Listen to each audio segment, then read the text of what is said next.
Hello, it's me. I was bored. I decided I wanted to make a video and don't mind how I look right now. I know I look kind of hobo-ish, but I don't really give a fuck. So, I got two questions. And one is from Erin. She asked me, penis game? And the only game I like to play with penis is, first off, it requires the penis has to be about at least 7 inches long, about 2 inches in girth. But I shall not go more into that. But anyways, penis! Okay, anyways, so the next question is from Maid Young. And she asks, what is the one thing you wish for more than anything else?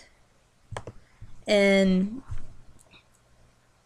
I most likely would have to say to that question, and I don't want to be like, oh, about it, but I probably wish for me to actually be happy in my life. Because my life kind of sucks right now. But for me to be truly, truly happy would be awesome.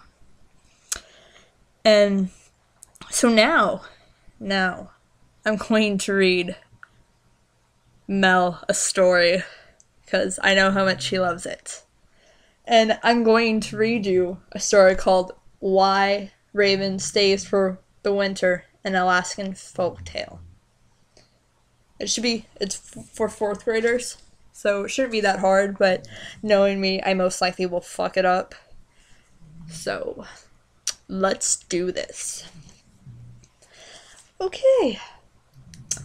Winter in Alaska is a time of few birds, yet you can always spot raven, black as a chunk of burnt firewood, hopping about in the snow. Why doesn't raven leave for the winter, as the ducks, geese, and songbirds do? This is what the old ones told me when I was a child. In the months of yellow leaves, many birds gathered at Coho Harsh to eat their fill before the long journey south. Raven flew out of the forest and circled over the marsh. Aha! What was this he saw? A noisy party in progress, and nobody had invited him. He cocked his head first left, then right, checking out the company. Duck, duck, goose, pintails, mallards, teals, and a great flock of Canadian geese. All these birds and more waited at Coho Marsh for the north wind to come and carry them away. They ate as they waited and gobbled as they ate. What fun, said Raven.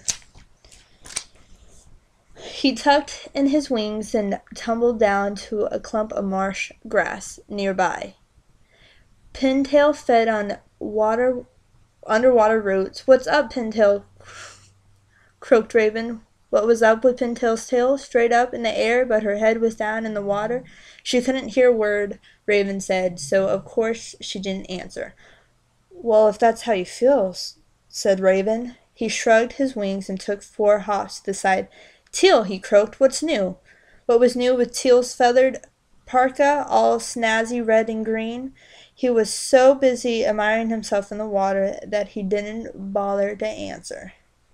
Well, if that's how you feel, said Raven. He flapped his wings and landed with a great splash in the mud next to a long-necked Canadian goose. What's happening, Goose? He croaked. Flying south, said Goose. Are we? Said Raven. Oh, goody, I just left your tail. Not you, Raven, said Canadian Goose. It's too long a journey for you.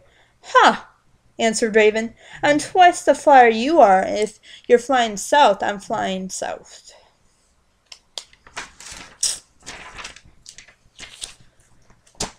Just then the north wind began to blow. The birds stood up on tiptoe and stretched their wings far out to each side. One by one they took off into the sky. Pintails, mallards, teals, and great flocks of Canadian geese. Oh yes, and one shiny black raven. Look at me, croaked Raven to Goose. I can fly circles around you, and so he did. He raced ahead, turned back, and looped around again and again.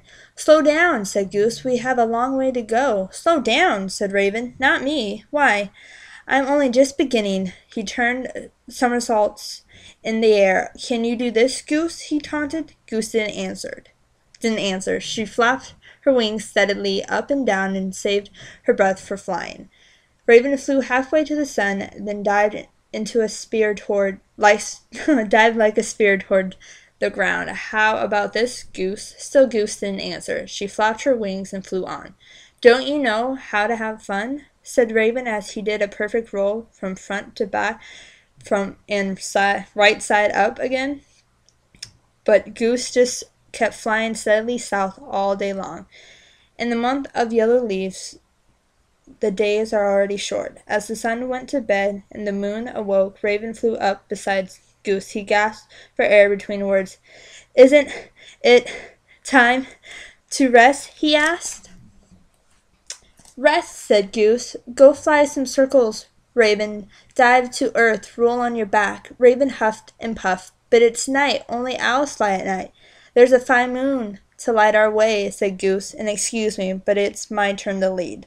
Off she flew to the head of the flock, leaving Raven behind. He tried to keep up with her, but his wings grew heavier with each beat. At last he settled to earth and watched the others disappear across the moon, pintails and mallards and teals and great flocks of Canadian geese. That is why when the flyaway birds have long since left for warmer places, you'll still see Raven hopping in the snow. "What's up? What's new? What's happening?" he croaks just to keep his voice ready for when his friends come home. Oh, isn't that sweet? What a loner. Alright, I hope you liked that. I hope I didn't read it too fast, but